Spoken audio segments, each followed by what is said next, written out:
Alright, happy Christmas to all you guys. SRU board is back. Now, it works fine, everything on the bench, it plays quite the trooper, but when it went back to the machine, it was destined for, it had a real fault. So, the next step to this is to go about and diagnose what the issue is with the rails. Now,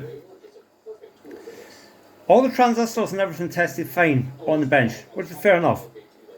But that's testing with just the diode testing the multimeter, which with certain applications, higher load applications, it's not always a reliable test. So I had to come up with something else. Now, I don't have access to an SRU machine. What I do have is some systemated real gear and this monster of a power supply here, which will go at its absolute maximum, goes to 35 volts, so it can just about supply power for that. So I've hooked up to the number 3 reel there. I made a bit of a loom. I don't have Velcro plugs, so yes, it is hardwired directly underneath. I may have Velcro plugs somewhere actually, I don't know. But for the minute it's hardwired underneath there. I just soldered it straight on. And right off the bat, I'm spotting a problem. And bear in mind, I don't have the board itself powered up. All I'm doing is supplying real power. The SRU system supplies its real power separately from the rest of the board. You have 34 volts comes in, you can't see it, but it's covered. 34 volts comes in there at pin 35, and ground is at pin 1 on plug 2. And right off the bat, I'm spotting a problem. With no logic power, every real drive should be dead because there's nothing sending a signal to the transistors. But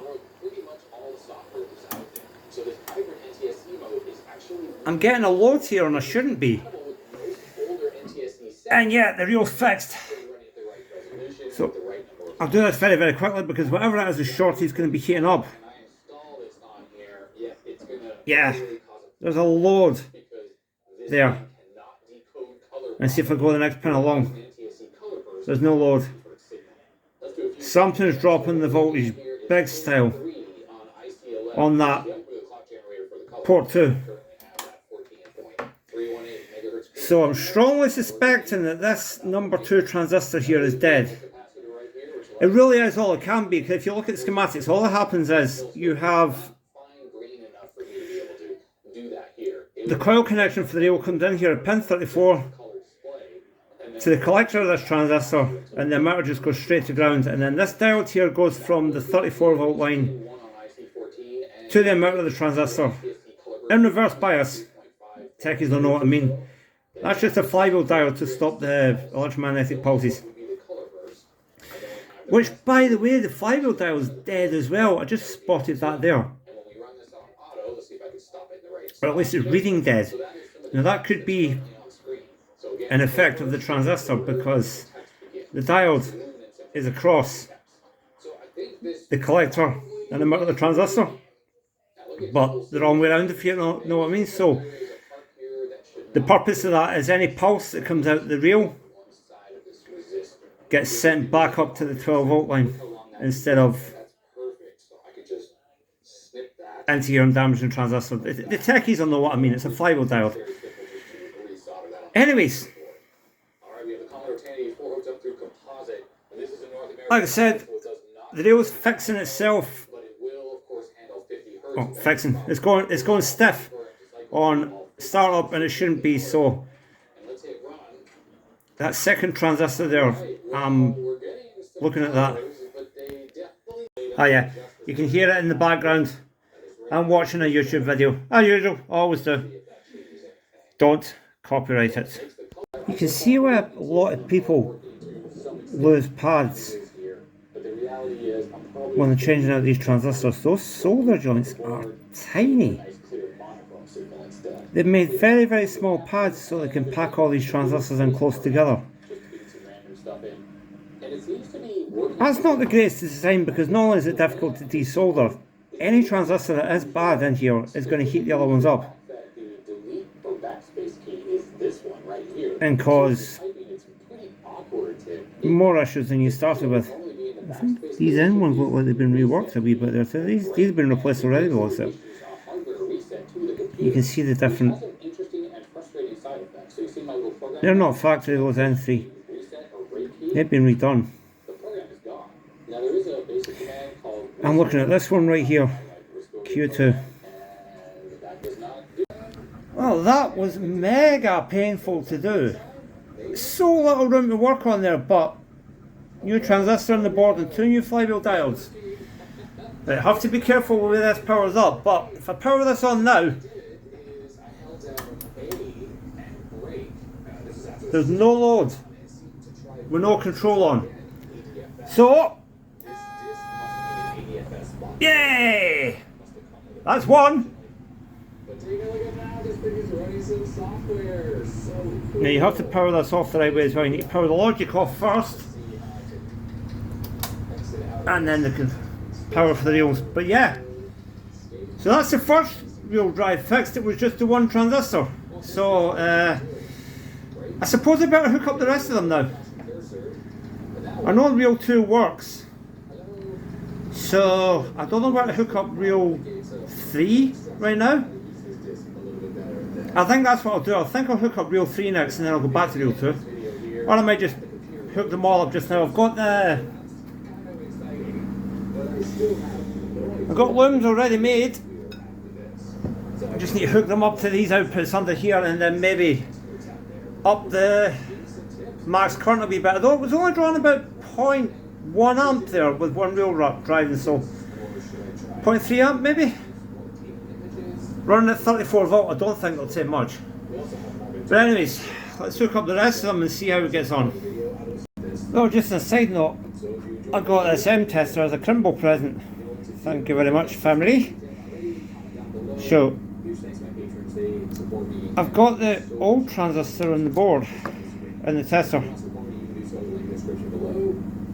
Doesn't show up as a transistor. Thing is though, all the spares I've got show exactly the same as this, but they do show a slightly different reading there. So it just goes to show that these can test good but be bad. Again, this isn't testing this at a full load. It's only testing this at a couple of volts.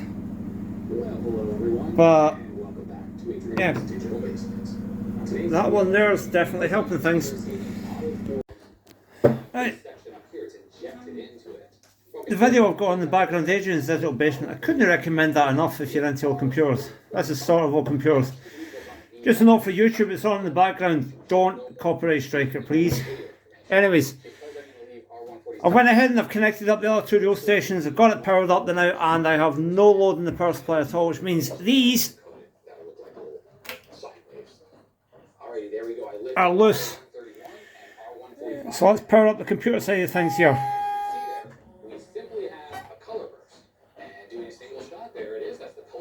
There again, it'll look good. Yeah, that was good. The current doesn't look like anything out of ordinary. I think it's just that one transistor in there. Anyways, proof of the pudding's in the eating. Let's see.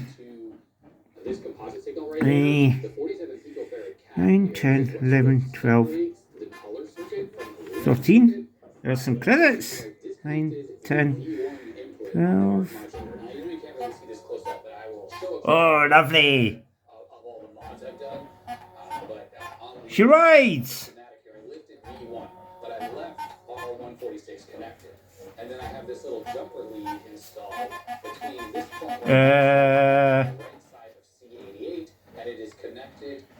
How do you do that again?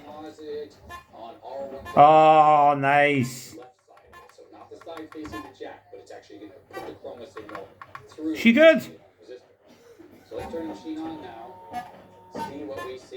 I think we have a winner.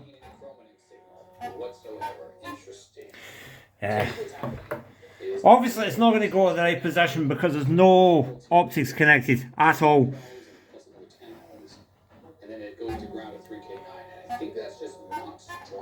But yeah, she works. Out credits. And you can hear it rumbling away. Yeah. Lovely. Right. I'll shut it off. You got to shut it off specifically, mind. Turn the logic off first. Oh, man. Oh, the load goes away and then turn this off. I think we have a winner. All this rigmarole that I was doing was completely pointless and totally going down the wrong path. Nice. So it was just that one transistor there. Well, for the life of me, I looked everywhere, high and low, for this jumper link in that capacitor. So and it's just not on this board. So what I decided to do is just replicate what this does. Looks like it is shaved. Oh, hope you all had a fantastic Christmas. Happy New Year to you when it comes, if there's no more videos up until then. I'm kind of really busy right now, but I thought get this one out of the way so I can get this one back into the machine it's destined from.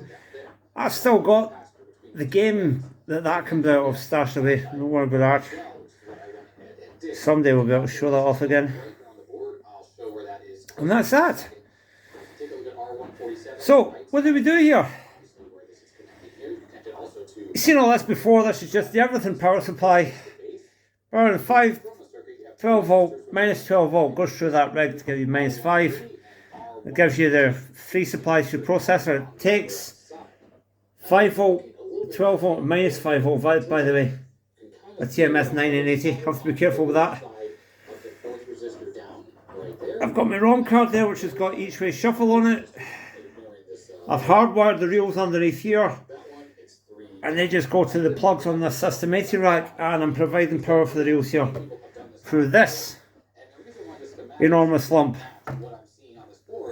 and it's doing a good job.